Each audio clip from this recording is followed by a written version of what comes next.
आज ही Doubtnut app download करें। Doubtnut पर होगा अब आपके सभी मैथ्स, केमिस्ट्री, फिजिक्स और बायोलॉजी डाउट्स का सफाया।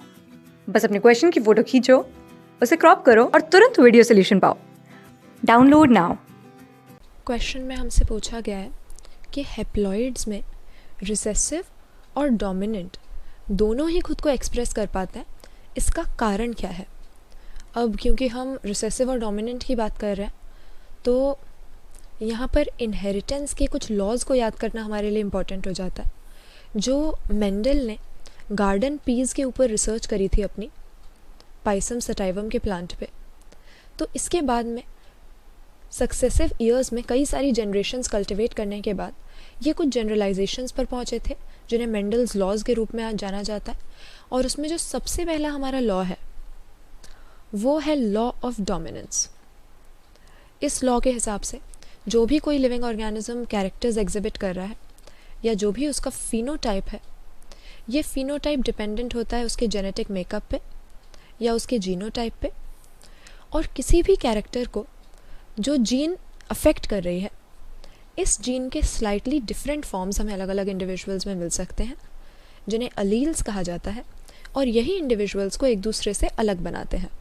अब मेंडल के हिसाब से लॉ ऑफ डोमिनेंस के अनुसार अगर हम चलें तो इन एलील्स में से एक डोमिनेंट होती है जो हमेशा ही खुद को एक्सप्रेस कर देती है, और रिसेसिव वाली जो है वो डोमिनेंट एलील की प्रेजेंस में खुद को एक्सप्रेस नहीं कर पाती है। जैसा कि सबसे पहले मेंडल के एक्सपेरिमेंट के हिसाब से अगर हम देख लें तो गार्डन पीज में स्टेम की जो हाइट होती है, इस कैरेक्टर के दो अलग अलग एलील्स थी इसको कंट्रोल करने वाली। कैपिटल टी से हम डिनोट करते हैं डोमिनेंट एलील जो कि प्लांट को टॉल बना देगी, और स्मॉल टी हम हो गई हमारी रिसेसिव एलील जो कि ड्वार्फ प्लांट के लिए है। अब लॉ ऑफ डोमिनेंस के हिसाब से क्योंकि डिप्लॉयड ऑर्गेनिज्म ज़्यादातर हम देखते हैं, ह्यूमन बींग्स भी डिप्लॉयड हैं, गार्डन पीज पे वर्क कर रहे थे मेंडल, ये भी डिप्लॉयड थे। तो एक डिप्लॉयड सेल के अंदर क्रोमोसोम नंबर क्या होता है, 2n होता है।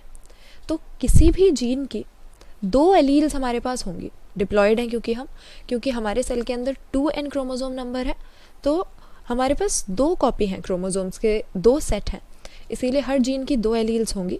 और लॉ ऑफ डोमिनेंस के अनुसार यही होगा कि जो डोमिनेंट वाली होगी वो खुद को एक्सप्रेस करेगी।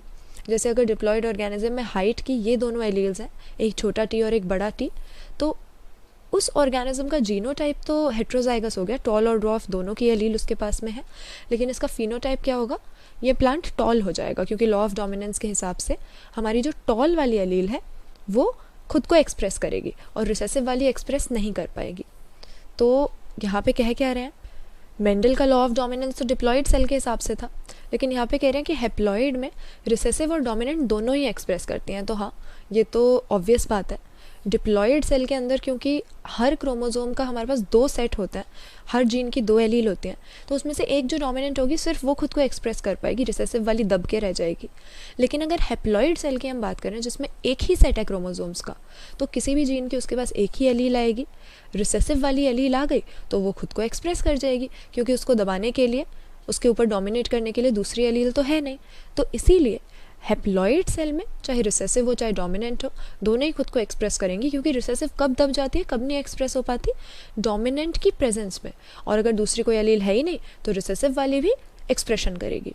तो हैप्लॉयड्स में इनके एक्सप्रेस होने का क्या कारण हो गया कि सिर्फ सिंगल एलील हर ट्रेट के लिए या हर जीन की हमारे पास में मौजूद होती है, तो चाहे वो रिसेसिव हो या डोमिनेंट हो वो खुद को एक्सप्रेस कर देती है।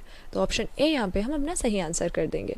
लॉ ऑफ डोमिनेंस एक डिप्लॉयड सेल के हिसाब से मेंडल ने बताया था, लेकिन हैप्लॉयड सेल में कैसी भी एलील हो उसके डोमिनेंट या रिसेसिव होना कोई फ़र्क ही नहीं पड़ता।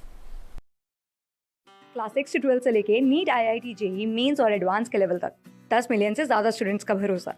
आज ही डाउनलोड करें डाउटनेट ऐप या व्हाट्सएप कीजिए अपने डाउट्स 8400 400 400 पर।